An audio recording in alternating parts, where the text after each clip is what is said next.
Like a lot of people when they taste my food, like a lot of people don't give me no negative feedback. Like I'm looking for negativity so I can improve it. Right. But because like I be thinking people just be telling me it's good just because it's me, Right. and I don't want that. Right. Like I want somebody. I want an honest yeah. opinion. Like don't tell me it's good just because you know who I am. Right. Like if you don't like it, tell me that so I can know where to improve at. Now I already know what you're thinking. Where can I get the merch?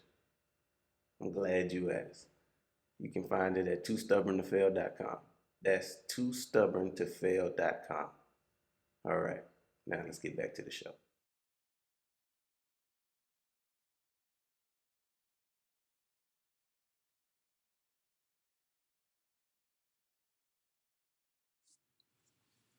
Welcome back to the Too Stubborn to Fail podcast. I'm your host, Darren Perkins, and we got some heat in the building today. We got the owner of Roscoe's Grill, Ryan Jenkins. How you feeling? Man, I'm good, man. How about you, man? Thanks for having me, man. I'm great. Thanks for having me. I'm great. Man. I can't wait to dig into this some of this Roscoe's Grill. Oh yeah. But before we do that, tell the people where you from. Man, what's up, y'all? Roscoe. Well, my first name is Ryan Jenkins. Everybody call me Roscoe because of my business. I'm from North South Carolina. A lot of people never heard of it, but it's a little small town, probably about on the outskirts of Orangeburg. Okay. We like right there in the middle. Ain't really a lot in North. We probably got one stoplight.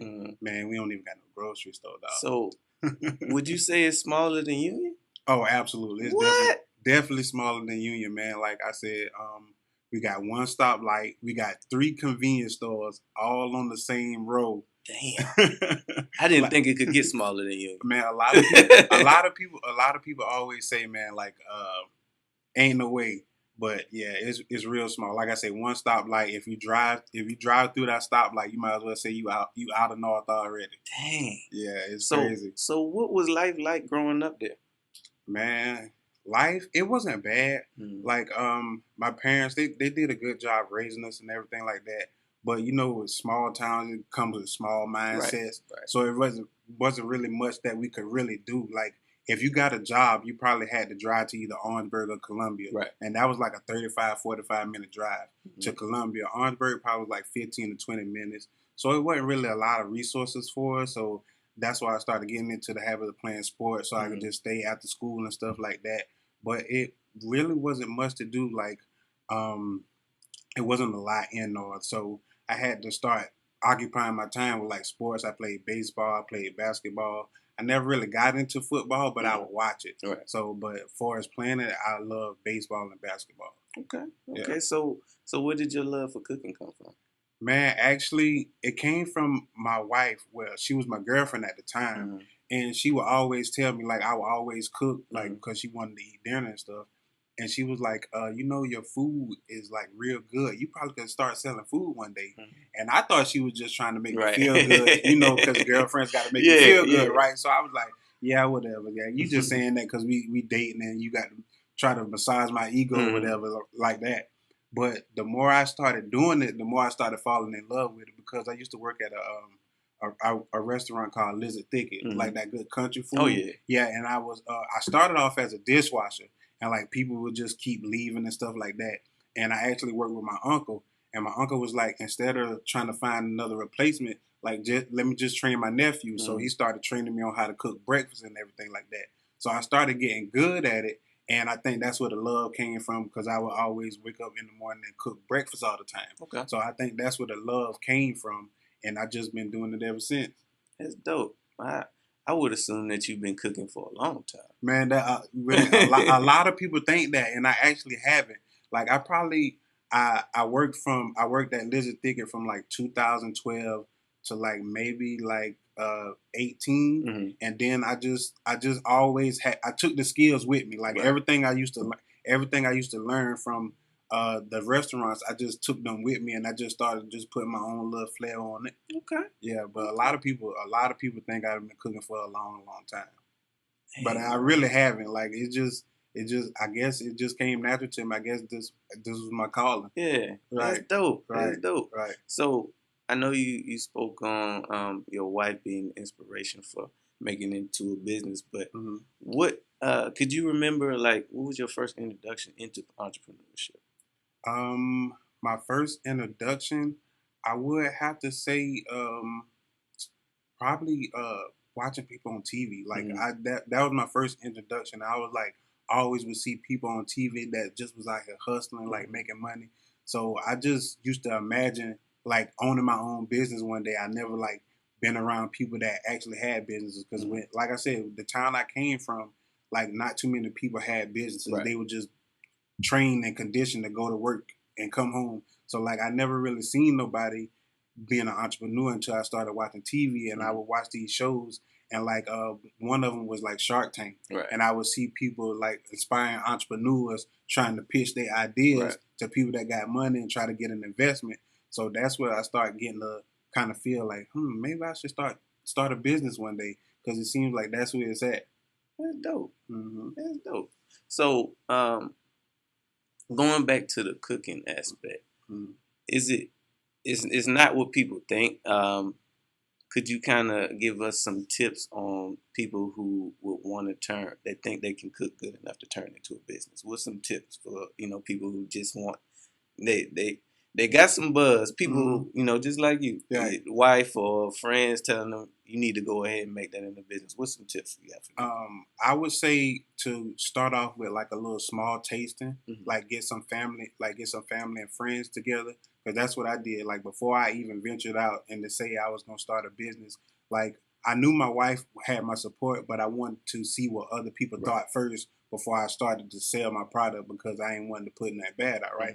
So I would tell them to like start with a tasting, like get something like go with something that you're familiar with cooking, like this like your go-to meal, like whatever your go-to meal is. That what I would taste it for. Get like some friends, family, couple of people over, serve it to them, and just get their thoughts on it. And if they say it's a go, then I would just say start with like local sales. Like just pass out a flyer and say, hey, I'm just want a fundraiser to fund my business, and could you buy a plate from me? So like just start with like just small like plate sales. Just start selling to get people's feedback because that's basically what you really want. Like and like I said, get a go-to meal that you, for sure like people that have been telling you is good. Like just go with that first. I would say go with a go-to meal that you got, and then just go from there. Okay. So in your journey so far, what would you say was some of the pitfalls along the way? Some of the pitfalls. I don't see, most people don't see it as a pitfall, but I see it as a pitfall because like a lot of people when they taste my food, like a lot of people don't give me no negative feedback. Like I'm looking for negativity so I can improve it. But because like I be thinking people just be telling me it's good just because it's me, and I don't want that. Like I want somebody, I want an honest opinion. Like don't tell me it's good just because you know who I am. Like if you don't like it, tell me that so I can know where to improve at. See, a lot of people when they get my food, they be like, "Oh man, this is so delicious, this is so delicious." So I think one of my pitfalls, like I never had nobody told me that my food was bad. So I think that I need that so I can learn how to improve. Because like if people are always telling me my food's good, like I can't improve on anything. So I think that's one of my pitfalls. Like since I've been cooking, like nobody has ever gave me their honest opinion. I feel like they tell me it's good just because of who I am. But I be wanting to say like, man, just give me your honest. Like if you don't like it, tell me you don't like it. Like you're not gonna hurt my feelings or anything like that. I just want to know where I need to improve my skills at. Hey, that's a good problem to have, bro. For real. For nobody ever had no complaints. Man, since I've been cooking and selling my food, I can't remember one person coming to me and saying like, man, I like this was bad. Like I need a refund. Like I ain't had nobody. Like I done been doing caterings, everything. Every time I asked the customer or the client, I was like, did you like everything? Was it something like, was it seasoning off, anything like that? Everybody always tell me everything good. So I'm just looking for, not saying I'm searching for it. I just want somebody to be honest and be like, nah, that macaroni ain't taste like macaroni. But no, since I've been cooking, man, nobody ain't told me that yet. Man. So in everything that you've done, is there any event that stuck out to you? Like you really just enjoyed working such and such event? Probably the events that I do with my business team. Every time like we have like a major event, I always cook for it, and it's I just get such gratification like when I just sit back and observe the room and just watch everybody taste everything and seeing people facial expressions and like everything like that. So it's I think our business events when I cook for those, I think that gives me the most gratifying feeling. And then because we have so many people that come and travel from different states, and they like it'd be their first time actually like tasting my food. Yeah. So to watch them taste it and to see their facial expression and be like, "Oh my God, Ryan, this was so good." Oh man. So like I think that's the biggest thing that I get from cooking. Like people just watching their expressions, like when they taste something, and it's like when you taste something good, Yeah. and it just have your taste buds just like going through the roof. You be like, "Man, this is so good. I got to go back." So I think I just love watching people that and seeing their reaction on how they when they taste my food. Oh man, that's dope. Yeah. So, what would you say is next for Roscoe's Grill? What's the next step? Man, the next step for Roscoe's Grill is I'm getting me a food trailer. So that's gonna be my that's my next step that I want to conquer. Like I've mastered like doing like plate sales and everything like that. Now I think I want to take it up a notch, and so I can like get my food like further out, like not in just South Carolina. Like I want to take it to like these food truck festivals and like drag strips and like car races and everything. So that's my next endeavor. I already been contacted. I already put a down payment on a food trailer. So I went through this company in Orlando, Florida, and they basically like build trailers like from the ground up. So it's called One Fat Frog. So shout out to One Fat Frog. Okay. And we in the process of doing all the paperwork and everything like that. So when I get that off the ground, man, I think that's really gonna be dope because I get to travel and set up and be in like different areas, and then really get my name out there so people can really know who Roscoe is. Okay.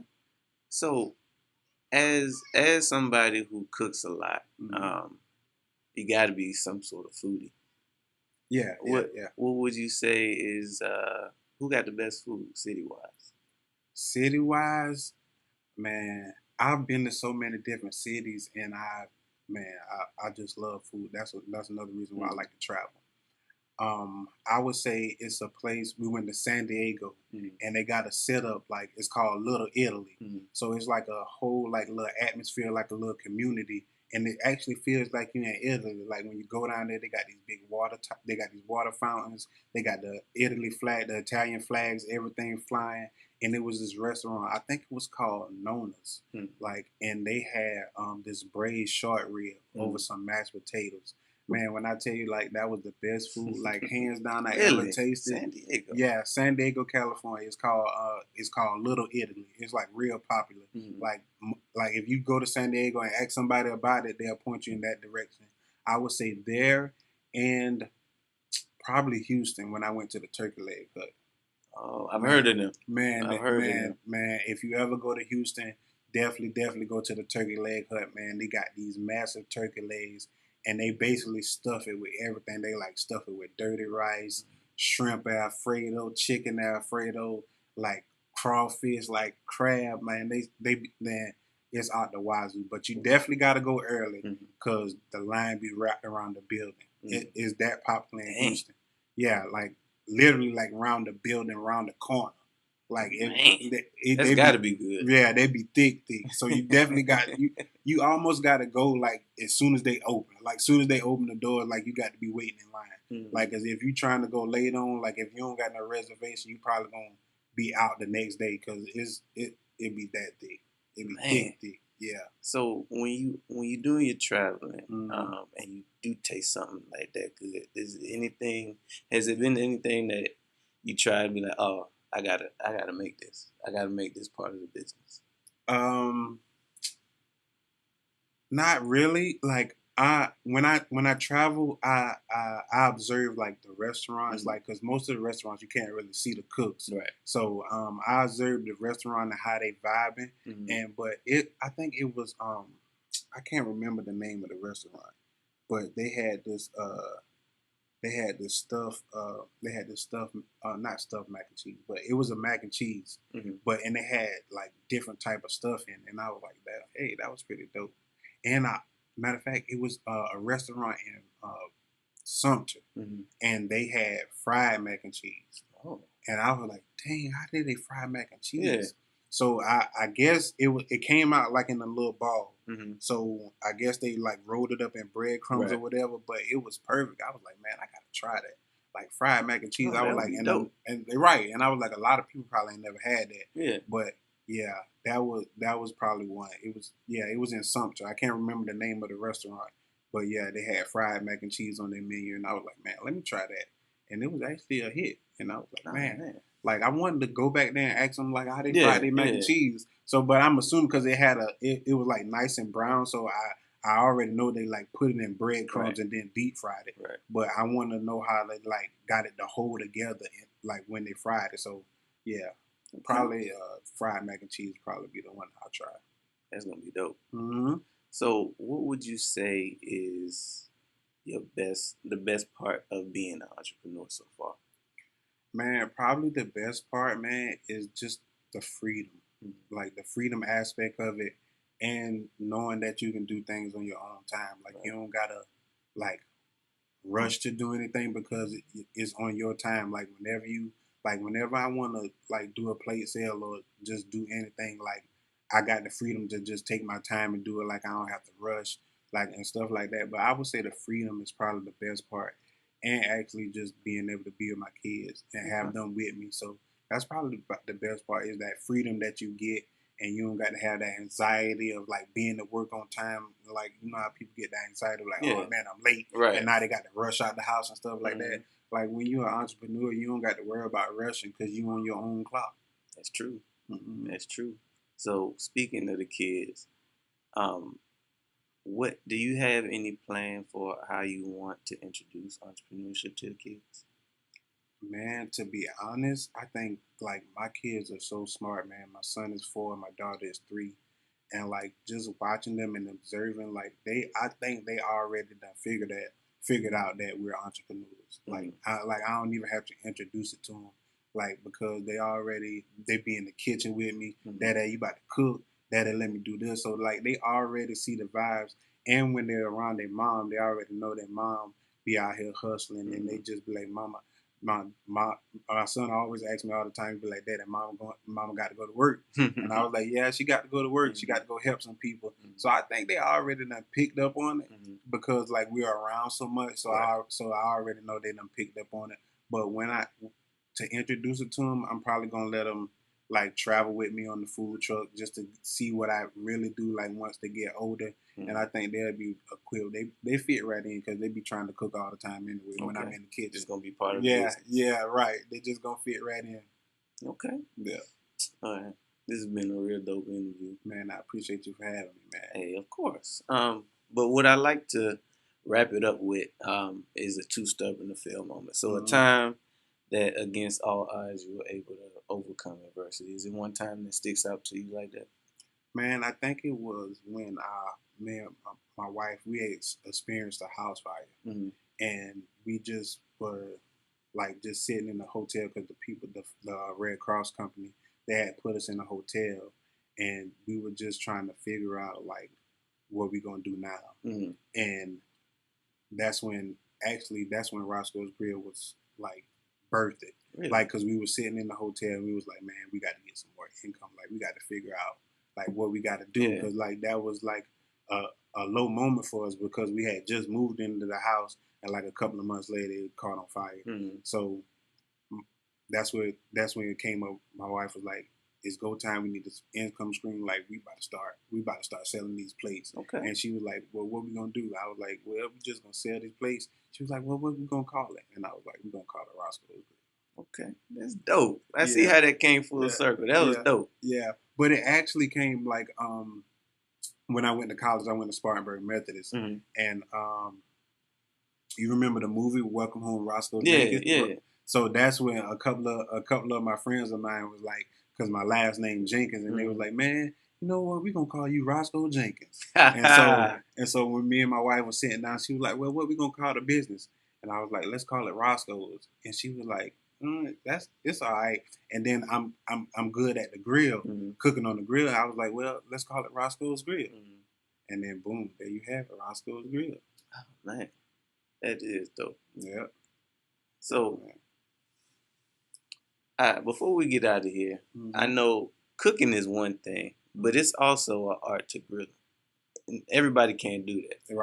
Right. What's some grill tips that everybody should know before they get on their grill? Grill tips, like you definitely got to have your charcoal at a certain temperature. Like, so that's number one. And number two, don't put aluminum foil on your rack.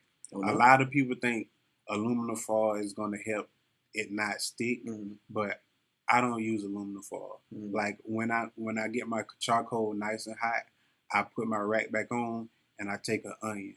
Just take a half an onion and just scrape it all across the grill. Onion. And another tip too, like once my charcoal is nice and hot, I'll take another onion and I'll chop it up and I'll throw it in my charcoal.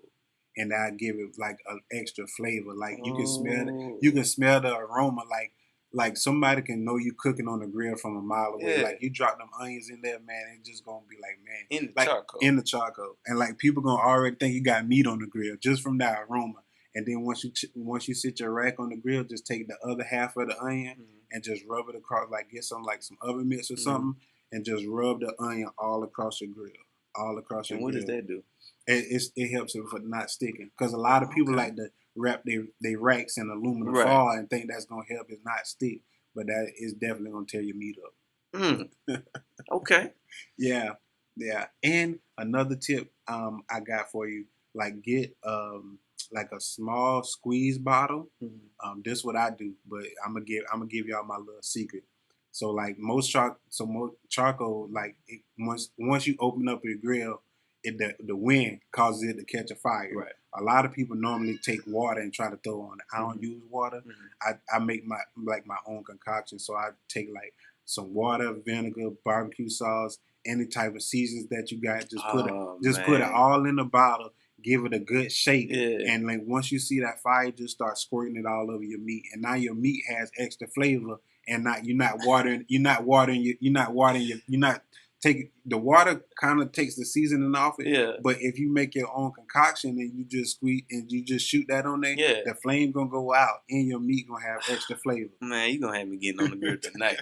Absolutely, that's dope. Absolutely, just get you a squeeze. Like I said, just get you any kind of squeeze bottle, water, some vinegar, whatever barbecue sauce you like to use, whatever your favorite barbecue sauce, any type of seasonings, put that all together, give it a good shake, and then boom, you're good to go. Oh, man. Hey, I'm going to have to run this back. Right. Hey, man, this has been a dope interview. But where can the people find you? Man, the people can find me on all social media platforms. Roscoe's Grill LLC on Facebook, Instagram, Snapchat, TikTok, all that. Roscoe's Grill LLC. Well, there you have it, folks. This has been another dope episode of the Two Step in the Fail podcast. I'm your host, Darren Perkins, and tonight we had Ryan Jenkins in the building. Shout out to y'all, man. Peace. Two Step in the Fail, man. And definitely subscribe to my guy's YouTube. Oh, yeah. He's definitely awesome and amazing. And y'all will hear more from Roscoe's Grill. We out.